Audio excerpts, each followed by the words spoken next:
Hello, everyone. My name is Mirna, and on behalf of the Mindalia TV team, we want to welcome you to Mindalia live streaming, where thousands of people around the world gather to see the lectures and interviews organized by Mindalia TV. Today with us, Angel Rebo, CEO consultant, TV host, international public speaker, and president of the Wisdom for Kids Foundation, is going to be along with Judy Hoberman. She is a speaker, trainer, executive coach, published author, and radio show host.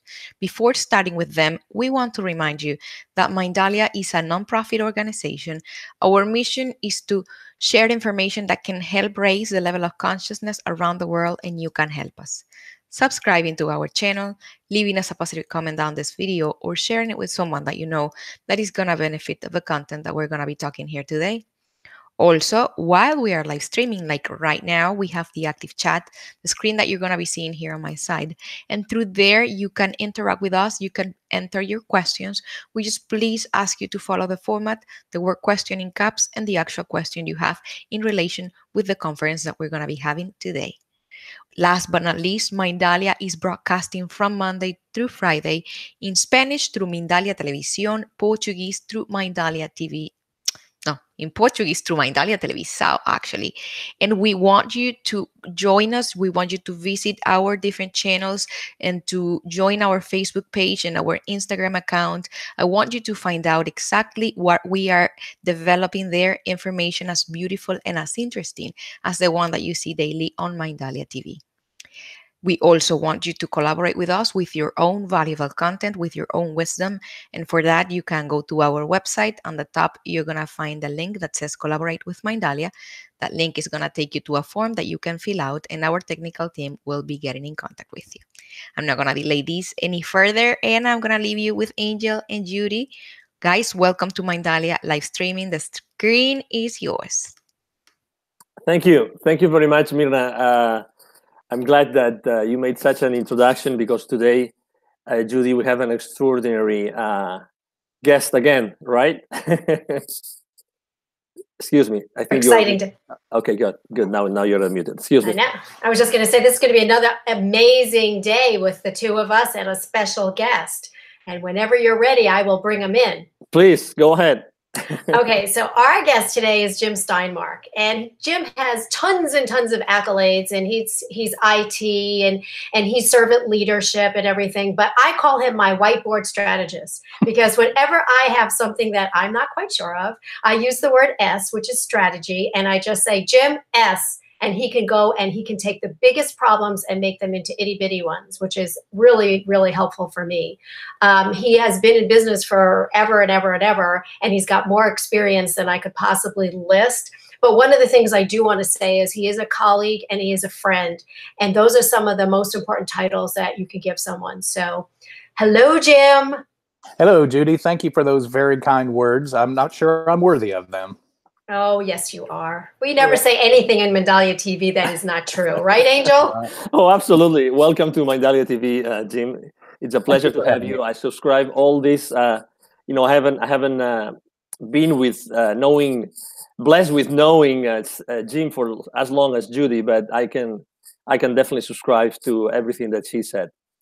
So welcome to Mindalia TV, and maybe let me ask you something right from the beginning because. Servant is a big word. It's a big word. And when we are at corporate positions, and there's a lot of people in America that are working at corporate in any kind of responsibility, and servant is sometimes a term that is not properly used. What have you learned, Jim, is the right way to serve others? Well, I think just from the very beginning, if you take the root word of servant and you take serve, and that's really the action word, is to always put yourself in a position of serving other people. And it doesn't even have to be in a leadership role in a corporation. It can be just as simple when you go to the grocery store, and the way that you approach and interact with people can be a servant's heart. If you walk down the aisle and you see someone who is struggling with reaching something on the shelf, serve them by helping them and pull it off the shelf. If you see that they're struggling putting groceries into the car, serve them by helping them, and it'll make their day better. When you bring that back into the corporate world from a leadership perspective, you think about the folks that you have hired. The first way that you can serve them is let them do their job. You hired them for a reason, for their skills, for their acumen, their business capabilities, their insight, their abilities to use whiteboards to develop strategy, for example. So whatever the process that, or the reason that you brought them in, serve them by allowing them to do that job. That's number one. Second thing is to really enable and empower them by providing the right resources so that they may do their job. The worst part, the worst thing that you can do for an employee when you bring them into a company, whether it's yours or somebody else's, is to just drop them into a position and let them go and forget about them. You need to help them grow. You need to give them the right resources so that they can blossom.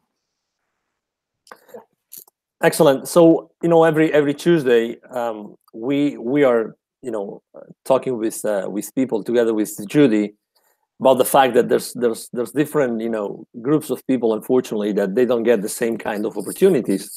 And, obviously you have been in corporate for a long, long time, and women tend to be one of the most overlooked group of people, if we can call them like that. Right, mm-hmm. That unfortunately they are not treated the way that they should be treated, and they're not given the opportunities that they are given. What has been your experience in that respect, and what made you be a champion? Great question. So I'll back up even before the corporate world. I'm a military veteran, 21 years active and reserve service in the United States Air Force, both in the enlisted side and as an officer. So I've had the opportunity to see men and women in action in individual contributor roles as well as in leadership roles. I think the military, I'll first of all state that the military, I think, is one of the quintessential servant leadership organizations. The leaders always make sure that everybody is taken care of first before they are taken care of.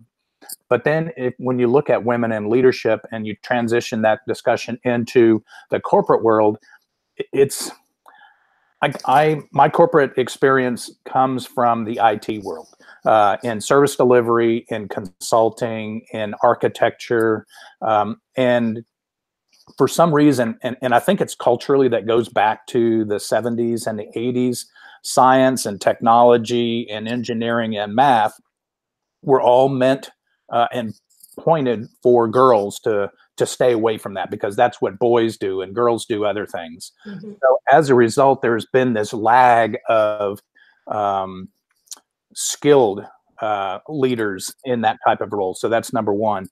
And then number two, because we got so male dominated in the IT industry, for example, I'll speak to that because that's where I spent a lot of my time.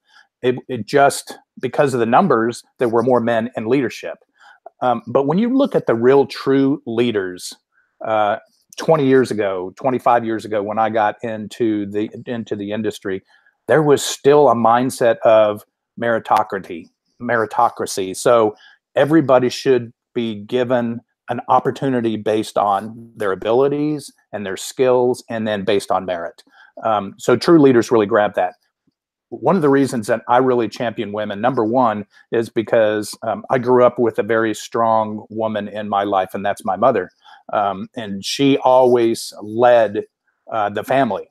Dad was always also in the military, always out doing what he needed to do to support the family, and mom led the family. And so watching her leadership example, there was just never a thought in my mind that women cannot be leaders. And then as I grew up in the IT world, I saw some very strong women that really did some tremendous things that either did extremely well and did not get the credit for, or did extremely well and were fortunate enough to be sponsored and championed into a leadership role where they really were effective and made a difference. I want to be that person that champions women's ability to give everything that they can to make an impact and make a difference, and teach young women that it's great for you to be, and you should be striving, if that's what you want, strive to be a leader in any organization, and to teach men how to coach, mentor, and sponsor women into leadership roles. Jim, so I have a question for you. So when we talk about leadership, a lot of people assume that leadership is really about having, a team underneath you. What about the very successful entrepreneurial women who are considered leaders? What happens to them?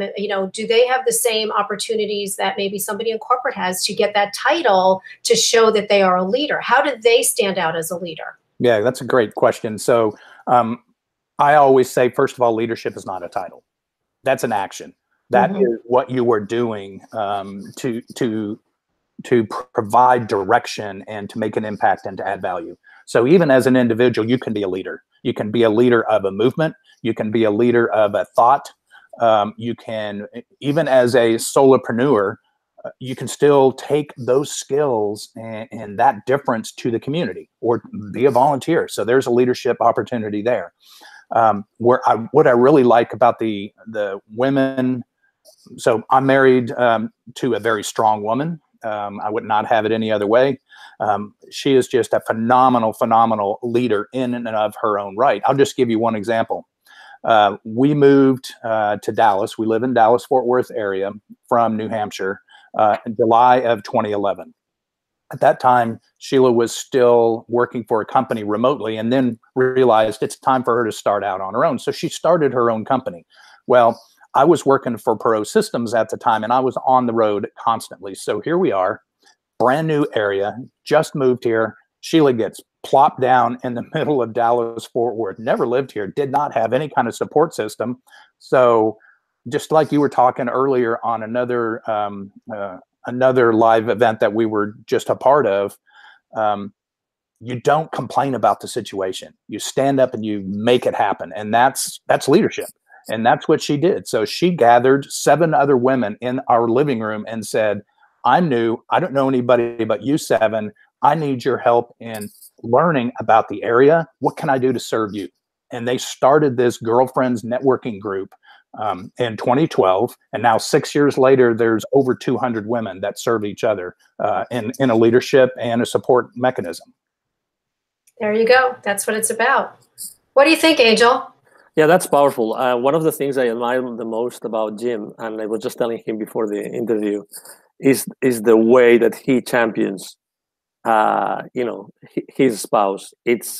When you're a model, really. I mean, let me tell you, every time I hear you speaking about your spouse, I'm really blessed. I'm really humbled. So I think that this is a big, massive leadership example that we all men should be able to carry, to corporate or also to the entrepreneurial world, because as you all know, the entrepreneurial world is a stepping up. It's becoming, when you study the workplace, and for the last 4 or 5 years, I started to be concerned and studying the workplace, the changes that are going to happen.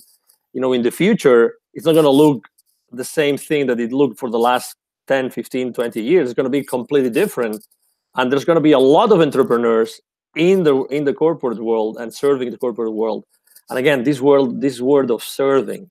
And how do you think, Jim, that we should be serving women, either solopreneurs or in corporations, so we make sure that they get to the positions that they deserve?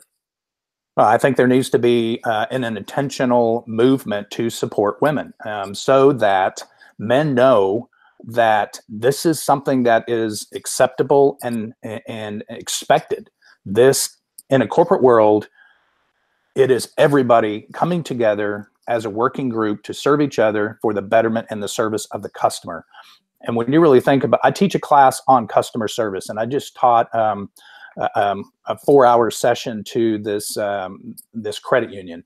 And one of the discussion points that I always have with the students is your company a company-centric company or a customer-centric company? And then we go through, what does it mean? Let's define ourselves. Do you really have a culture of serving a customer? Because customer service is not going to be to what the customer's expectations are unless you are a customer-centric company. Mm-hmm. So that's a group that comes together to serve a customer.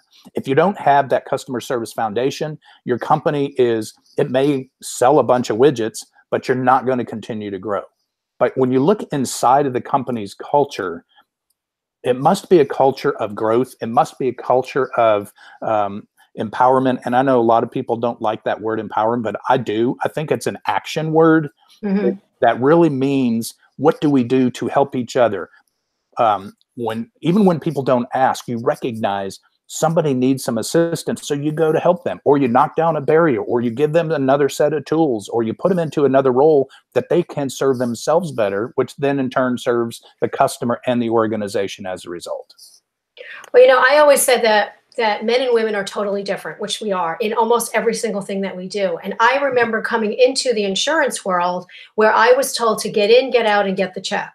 And that was not me. I like to talk to people. I like to cultivate relationships. And so every time they would say that I was such a girl because I took too long and I had to make people my friends and ask too many questions, I know I was being criticized. On the flip side of that, I also had the highest retention rate with my clients because I took care of them.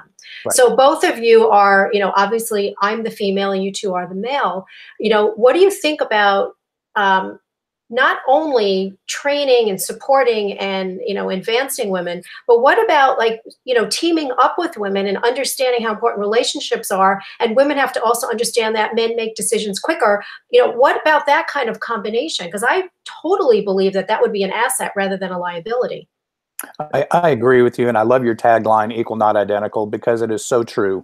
And it doesn't matter if it's male versus female. It could be male versus male. We're all different. We have different personalities, different things motivate us. Some people like strategy, others don't. So you team up so that you are complementary to each other, and you help and allow each other to prosper. I've brought in several young ladies into my group before, and I've sat down and I've served as a mentor to them and as a sponsor, quite frankly, when they were outside of my group. And one of the things that I told them, you need to decide what you want to do. Don't worry about what other people say you should be doing. If you want to be a division leader, then let's chart a path for you to be a division leader. But you have to self-identify. You need to be the one that's willing to step up and say, this is what I want, and I'm willing to do what it takes. Now, then you have to teach the men, and quite frankly, Judy, the other women, to allow that to happen and to help them. Because there are still some women that don't want to see other women be successful because they feel there's only one slot, or there's only, a limited number of women allowed to be in a leadership role in this company. And if that person goes by me, then it's detrimental to me. We got to change that culture as well. And then I would say the last thing is speaking to the aspiring women, letting them know that it's okay for men to mentor you, because there are differences and you can learn from those differences and learn how to leverage those to your advantage, not in a negative way. I'm not saying that, but you don't have all of the skills. So you need to learn all the other people around you and bring them in to help the success so that you can serve the company and the customer. Yeah. So Angel, here's a question for you. One of my radio show guests said that she believes that everybody should have two mentors, a male and a female, to get things from different perspectives. What do you think about that? Absolutely. And I was thinking, as I was listening to Jim, for me, it's very clear. And my CEOs tell me that every day is the future is a collaboration landscape. It's not a competition landscape. It's a collaboration landscape. Mm-hmm. And that's why working with women is like a no-brainer. It's a no-brainer. And let me tell you a very specific example. I was working for this $3.5 billion company, a software company. So you can picture that very well, Jim. And we would go. I would love to do unconventional stuff. I would love to go and develop partnerships and develop business, going to expos.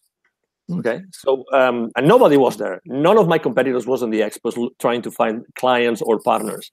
I would go there and I would see technology companies, very small technology companies, startups that they had just formed those clusters of technologies that they would openly compete against us.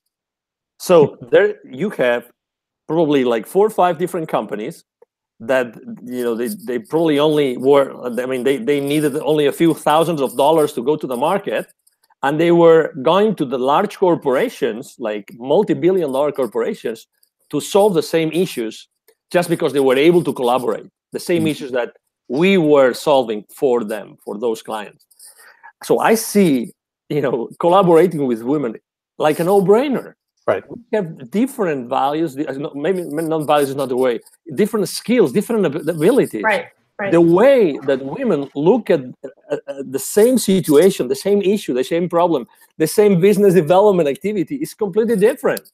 Right. Why would we have this permanent blind spot of willing to push it and push it and push it when someone who is just with us all the time there in the same company could do the same thing with us and could open us and our perspective? I think everything is about perspective. Everything is about perspective. Why not bringing the wise, skilled, perspective of a woman to support me or my team or my department, whatever that is, to achieve a certain, business goal? Because that's the $64,000 question. Exactly. Because people don't always think like you or Jim or me. Women sometimes are territorial. Men sometimes believe that they should have the positions. So it's, and that's why we do what we do, trying to show that there is room for everybody and that we need everybody's skills. Truly, that's what I see. What do you see, Jim? No, I agree with that. And I think we also need to be very careful. I think culturally, corporate world is really starting to change quite a bit because of the talk of diversity and inclusion. But we have to be careful about not force-fitting people into roles either, or setting up quotas that are just esoteric goals, so we can say, okay, well, we have 2 women on the board now. Does it really make a difference? Does it take that company or that organization to the next level? Does it serve to accelerate growth for the company to make it more competitive and profitable? That's what we should be thinking about. Now, we should all work to change the culture so that we have a complete ability to give everyone an opportunity. I'll just give you an example. I was on a LinkedIn chat with the chief of diversity with Microsoft. She just took the position just a few weeks ago, and I was on a chat back and forth, and I congratulated her for taking the role. And I said, I used to work at Microsoft, so I know this firsthand, and a lot of my friends still work there. It is a multicultural nationality culture company. There are lots of political differences, sexuality differences, nationality differences, male and female differences, which is all really good. But I also think that brings about another challenge in and of itself, because when you have multicultural environments, each culture is going to have its own view of women in leadership, for example. So how do you take an international company with multiculturals in it and apply this type of diversity culture movement? That's a challenge. So, and it's definitely not like a one-off event. And I mean, I agree with you completely. It's something that has to be part of the DNA of that company, and it has to, it has to be in everyday conversation. Every meeting has to be, containing, some of this. Otherwise, it's going to be just something that comes and goes. And here at Mindalia, as you know, we like to help people in their daily lives. And as we're speaking, probably, a lot of people are saying, yeah, I suffer this every day at home, at work, right? And I always ask myself, why is it that men tend to be territorial, historically speaking? Why is that? Is that the role that maybe in the families they were forced, or we were forced to have? There's many different things, but we would be really silly, let me say this, if we were not going back to society, we were not going back to schools, and we wouldn't see who is really running the show today. So women are running the show. Women are the ones that go to the schools and speak to the teachers. Women are the ones that talk to the principals. Women are the ones that go to the to the job fairs, to the college fairs, and make those decisions with the kids mainly all the time. And it's not because sometimes it can be because, you know, the man, you know, the head of the family or the man is working. Most of the time is because, you know, divorce rates are high. So 50% of the time, the future of our society, the future members of the corporate world, the future solopreneurs have been mainly raised by women. You know, mainly raised by women. So that's a reality. So this cliche of, you know, men have all the power and all the, you know, all the reasons for being in charge, these are being diluted. That's the reality in society. You know, the model in society is different to the model in the model in the corporate world, which reinforces what we just said about this is an in-process thing. It's not a one-off thing. It's an in-process thing. Right. And what do you think, Judy? Well, and I agree. I think that it is a process, and I think that. But what we still see when you look at, let's go corporate first. When you look at corporate America, the number of female CEOs is less than 5% across the board. Okay, why is that? Because the men that came in are still in power and still in the positions. And until we start to include women in that, it's not going to change. As the entrepreneurs, yes, women are opening businesses twice the rate as men, which is amazing and awesome and really good role models for their children. But you also have to remember that a lot of times they're opening up businesses that are not as, you know, they're not as, they don't have the same accessibility to capital. So their businesses might be on a smaller level because they can't get the capital that men get. So you still have all of these societal challenges that men and women have. But I agree that we have to really be cognizant of who our future leaders are. And I'm not saying just because they're women, they should be leaders. I think the right candidate has to be the leaders.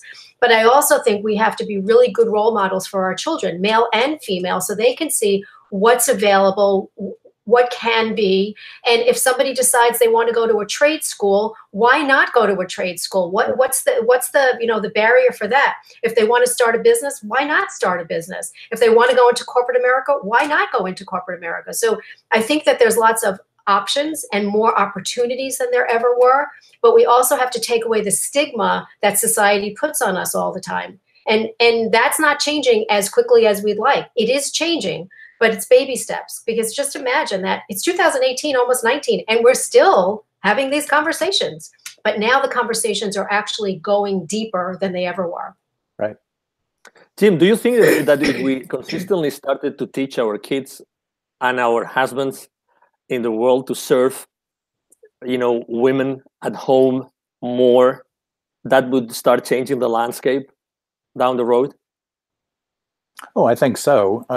Again, it's cultural norms, and what's the impact of the cultural norm on the upbringing of a child? And you know, so they're going to look back at that. Well, if they're in an environment where the man, so let's just say that thankfully there's a man and a woman, a father and a mother, that the child is watching and learning from. And that's what happens. It's not just, let me sit down and teach you this, but they're watching, they're learning. That's right. And their norms and their values are as a result of the action and the interaction within that family. If they watch a man go to work, come home, take off their shoes, sit on the sofa, put their feet up, and expect to be served by the woman, that's what they think is normal.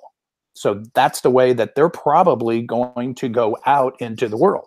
They're going to go out and they're going to find, most likely, they're going to find a woman who agrees to that arrangement, or they're going to find a job that's the same kind of an arrangement that's acceptable. Whereas if we have the ability where we can go in and the child has equal servant and equal responsibilities within the family, then that's going to change their cultural norm. And they're going to then proliferate that when they grow up and go out as an adult. Yeah, I think so too. What have you seen in the upbringing of your closest kids, Judy? So I know that for me, my children do not have lines that say boys do this and girls do that. And they don't have lines that say you're going to serve and support and you're going to, just take it. We don't have that.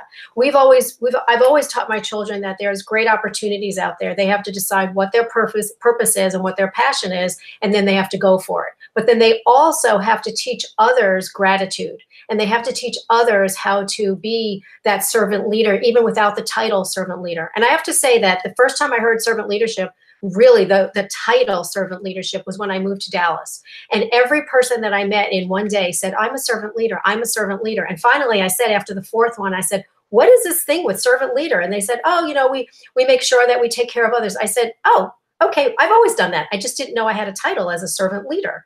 But you have to make sure your children understand what being a servant leader is, and what being kind and what being gracious and have gratitude. Because you can be, you can teach people all you want, but if they don't see it, like you said, Jim, if they don't see it as an example and they don't practice it, I gave a talk for, the room was full of millennials. And I said, one of the things we always have to remember is the golden rule. And they looked at me like, the golden rule. And I said, you do know what the golden rule is, right? And I said, do unto others.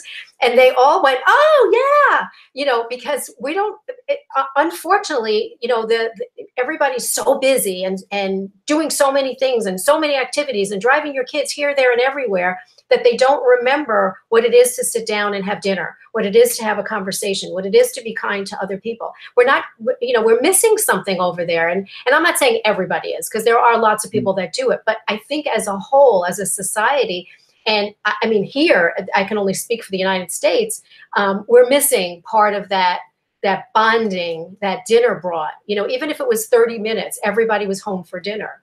Mm-hmm. So, Angel, do you see it differently in Central America, Latin America, Spain? Do you see it different where the family is not a unit, where they spend time together and learn from it?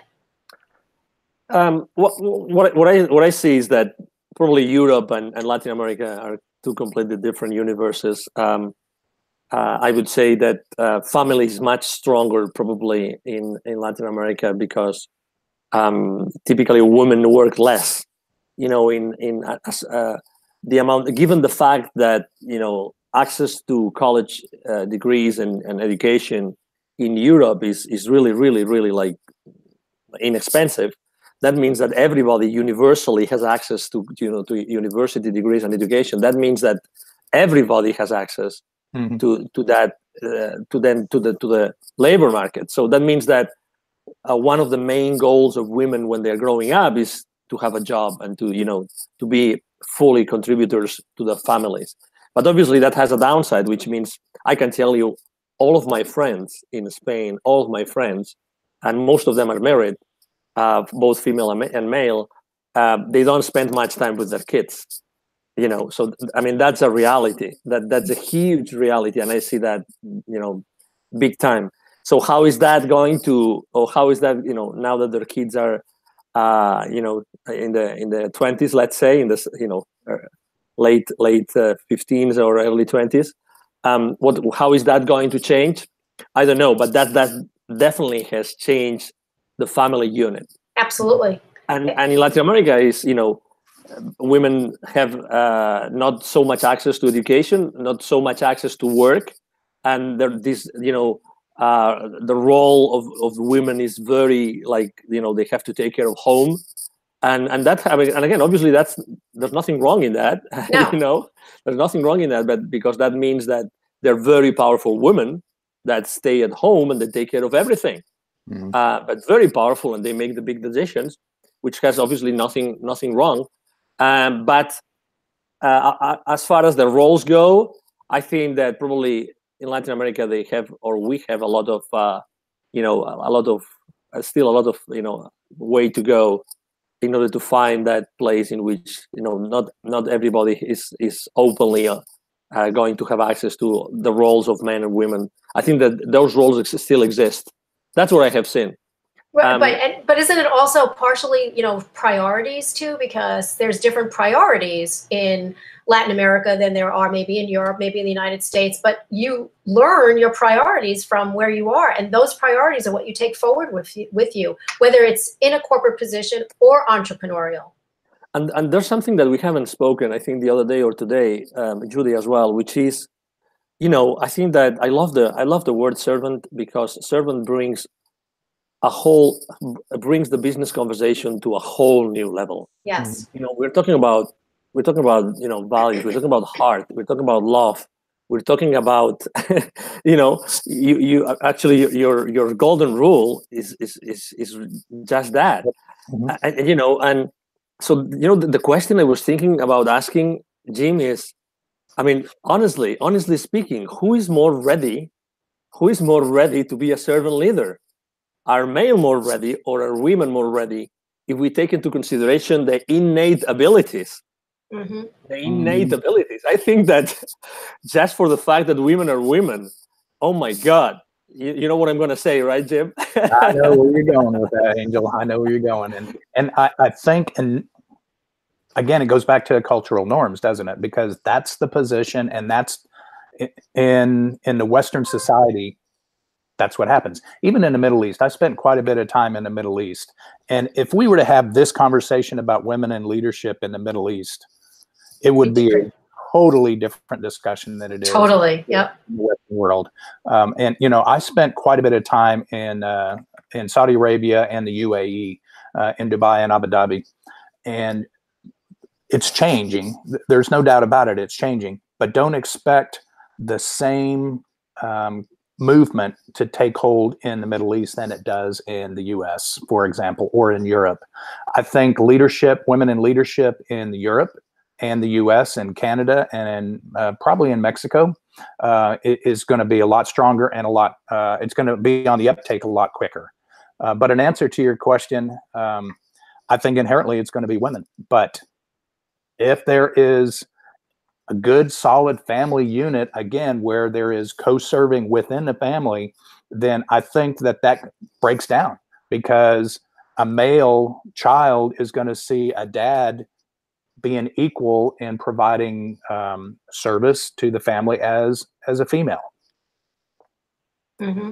Mm-hmm. Yeah, I agree with that. What is your experience, Judy? Have you seen more men or women on servant leadership? Well, I was just going to, and it's funny that you said that, Angel, because when Jim was saying that it's definitely, more female because of who we are, the biggest proponent of servant leadership was Robert Greenleaf. And Right. Here's a man who, so he took that quality, he took that, however you wanted to, that definition, and ran with it. Now, was it because he really believed that people aren't being servant leaders? Was it because he really wanted to be a servant leader and was trying to share that with everybody? Was it because it's such an amazing concept that everybody should know about it? Not sure. But here was a man that really went to town with servant leadership. And I know, Jim, you've studied that and everything else. So here's a man who puts out servant leadership, even though the three of us are saying, really, that's like a female thing. Like women would be more apt to be servant leaders. Mm-hmm. Yep. I think Mr. Greenleaf's basis was his Christianity, and he really believed in the golden rule and really giving back. So I think the Christian Judeo culture, again, I'll keep using the word culture because it really goes back to that, and the values that are associated with it can be put into a business setting, and that's where he goes. And you're spot on when you think about the servant leaders that really come to mind. Majority of the time, you're going to get Robert Greenleaf and Dan Cathy, for example, from Chick-fil-A. He is a huge executor of servant leadership. When you look at his posts on LinkedIn, for example, on a daily basis, he talks about the principles of servant leadership without calling it servant leadership. There are more women that are becoming vocal about servant leadership all of the time. But it is kind of interesting to see really the key voices of servant leadership are male. But one of the things that I want to kind of step back and talk about, a comment that you made earlier when you moved to Dallas and you heard servant leadership, servant leadership, servant leadership. The movement of servant leadership has been, this is probably 40 years old. So it's been around for a long time. A lot of people really, it kind of comes and goes, but it's more in vogue now because we have some Fortune 100 leaders that are using the term servant leadership. And then there are some people that really want to use it because it gets them in the door. Right. It's sad. So when you really talk to them, you get them to break down what servant leadership is and how you can use servant leadership, what's its impact on an industry or on an organization or on building a new solopreneur or entrepreneurial business, and how does it impact intrapreneurship within a company, they break down. They don't really understand it. So they've just been tossing out a phrase. But the people, you can see the people that really embrace it. Exactly. They just really feel servant leadership. And I think, again, that goes based on the way that they were raised in a family, the way that they were educated. If they were educated, in a strict authoritarian type of an environment, they're probably not going to embrace it as well or at all.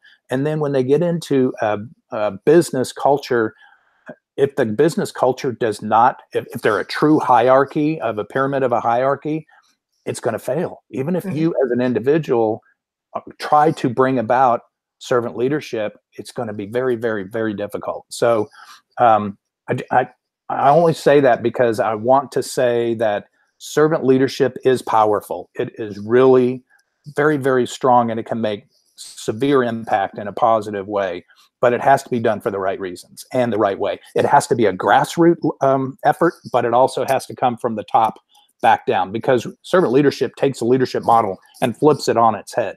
Right. So if you don't have from boards of directors and the C-suite embracing servant leadership, it's not going to work in an organization.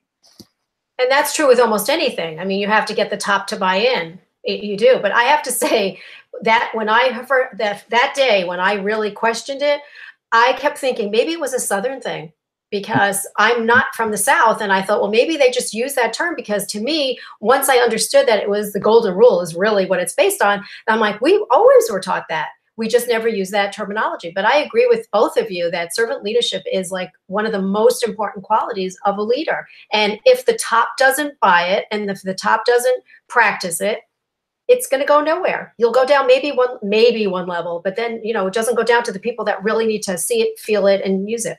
Right. And how do you see servant leadership, easing the path of inclusion and diversity, Jim? Well, just by the core aspects of servant leadership is you're giving everybody the right tools, and you're empathizing with them, and you have active listening skills, and you're paving a path for them. It doesn't say for white males, this is the track, and Latino females, this is the way that you go.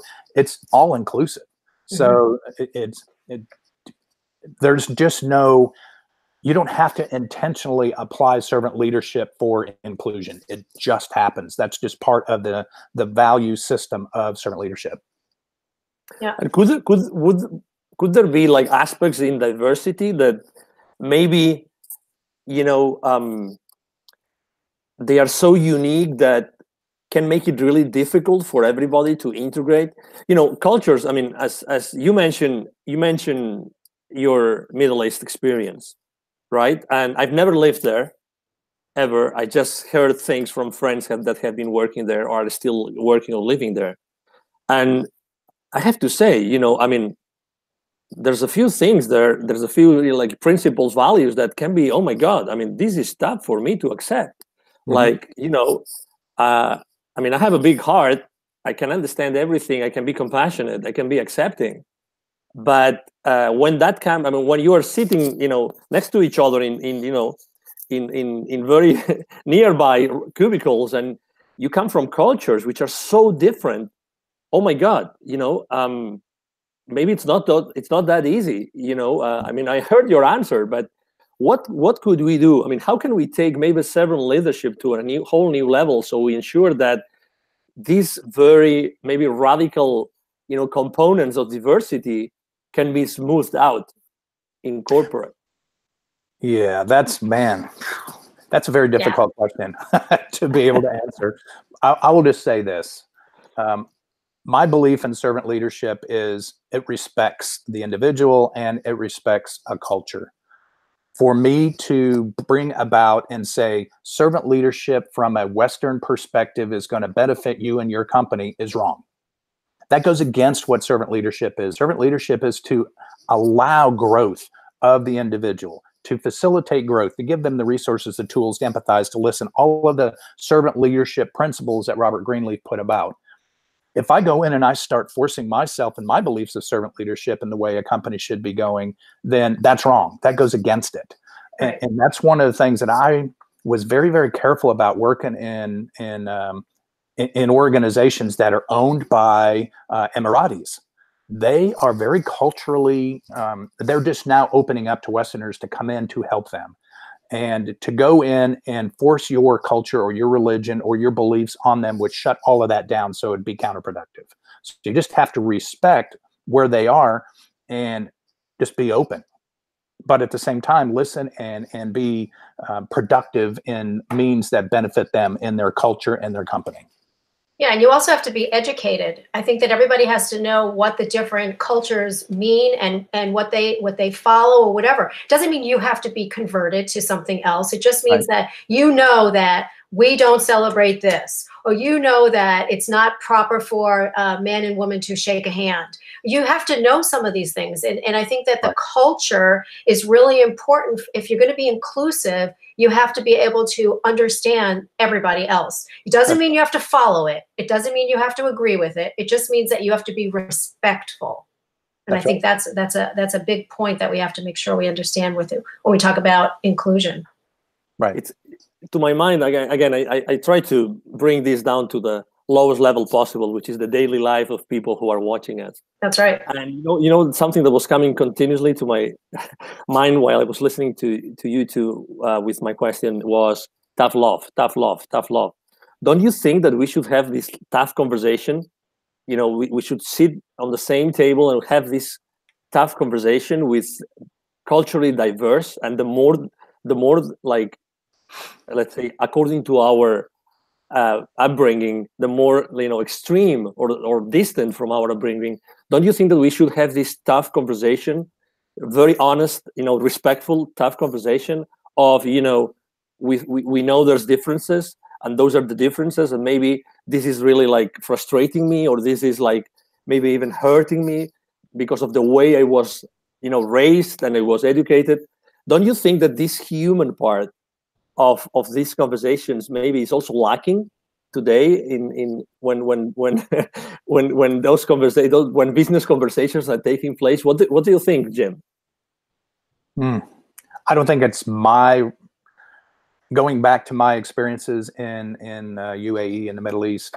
I don't think it's my responsibility to have that conversation and tell them that personally I feel hurt or uncomfortable with your value system or your perspective or whatever. I'm there for a business purpose. I'm glad to share what I am and who I am and my beliefs and my ways. And I'd be glad to help you with it, but it's your choice to make. I don't want to have a tough conversation with them because it's not my role. Right, right. I will tell you, when I was selling insurance, there was one particular culture that absolutely positively would not speak to me at all because I was female and I knew it. And I would always have somebody that I was training who was male, and they would talk directly to him, even though he wasn't even licensed yet. And what I had to do is I had to decide how I was going to handle this. And so I could confront them, and that would go absolutely nowhere. Or I could, understand that I was not the person that they wanted to speak to. So a lot of times I would bring a man in who was experienced, and then they would do it. But one time there was the person's wife was sitting there, and she told her husband to stop yapping and just to listen to me just once. So it came from her, not from me. And once we did that, he opened up a lot of doors for me. But it took a long time, and it wasn't, I agree, Jim, that you can't say, well, I'm uncomfortable because you don't want to talk to me because I'm female. But that was the reality, and it wasn't like you can hide it. It was obvious. But sometimes it takes another person to be your advocate. And again, we go right back to what we talked about being a champion. And how far does servant leadership take this concept of, I accept you and I understand you, but there's a limit in which where the conversation can go. I don't know if I make myself clear, but where do you think that, is there a limit where we can serve the other in an organization, according to your experience, Jim? Oh, yeah, I think there are. I mean, because you still have to maintain ethics and integrity. And if you're not careful, you could very easily get outside of that. And I heard, I'm trying to remember who said this. Maybe it was Ken Blanchard. He said, as leaders, what we are curbs in a road. And we allow the worker, we give them directions, we give them the vehicle, we give them the fuel, we tell them what we need to have done at the end of that road. And our job as leaders is to keep them on that track. And if we start closing in those curbs, then they're going to be bouncing off, or they're going to jump the curb and go do their own thing. If we leave it wide open, then they have no direction and we're not going to get anything done. So our job as leaders are to not be, there's a difference between being a servant leader and a subservient leader. Servant leader is going to be one that is helping and encouraging and guiding and directing. There is a direction in there. You still have the word leader in there. A subservient leader means hands off. You do whatever you want to do because that's what you want. You can't do that. Excellent. We're reaching the end of our show already. It's amazing how almost an hour has gone. So I wanted to make sure that everybody knows where to find you and how to find you online, Jim. I'm on LinkedIn. I'm on Facebook. I'm on Instagram. So you can find me on LinkedIn either in at Jim Steinmark. You can just search me as Jim Steinmark. You can find me on Facebook. Drive-2-Success is a company name that I have for speaking and training. And then I'm also on Twitter and Instagram. Excellent. And what about you, Judy? Where can we find you? I'm everywhere. You can find me at Judy Hoberman. You can find me at Selling in a Skirt. You can find me on Walking on the Glass Floor. I'm on all the different platforms, and I'm very active on social media. So I respond and I share and I like. Excellent. How about you, Angel? Thank you. Well, besides Mindalia TV, you can find me, my email address, which is very, very easy, angel@angelrebo.com, angel@angelrebo.com. And I obviously, as you know, my life is touched by kids, and I always investing a lot of time and heart and love with underprivileged kids in Latin America through Wisdom for Kids. And you can find me obviously at wisdomforkids.today. Awesome. Anytime. So, well, another amazing conversation, Judy. What do you think? I think it's great. Do you think Myrna has any questions from anybody? We are almost there. I think there were. I think we didn't open. I don't know. Yeah, we don't have questions today. Okay. All right. No, this was a fast time. I mean, the conversation just flowed as it always does, and it's just amazing information that we share. So I'm very grateful to be here. So thank you. Absolutely. I'm absolutely honored to be invited by both of you, because I look up to both of you. I follow and I learn from each of you in your own ways. And it's amazing to be partnered with you too. So thank you very much for having me. Thank you. Thank you, Jim. Thank you, Judy, again. And for everybody, this is again Angel Rebo with Mindalia TV. Thank you very much for being with us today, and hope to see you soon. Have a great day. Bye-bye. Bye.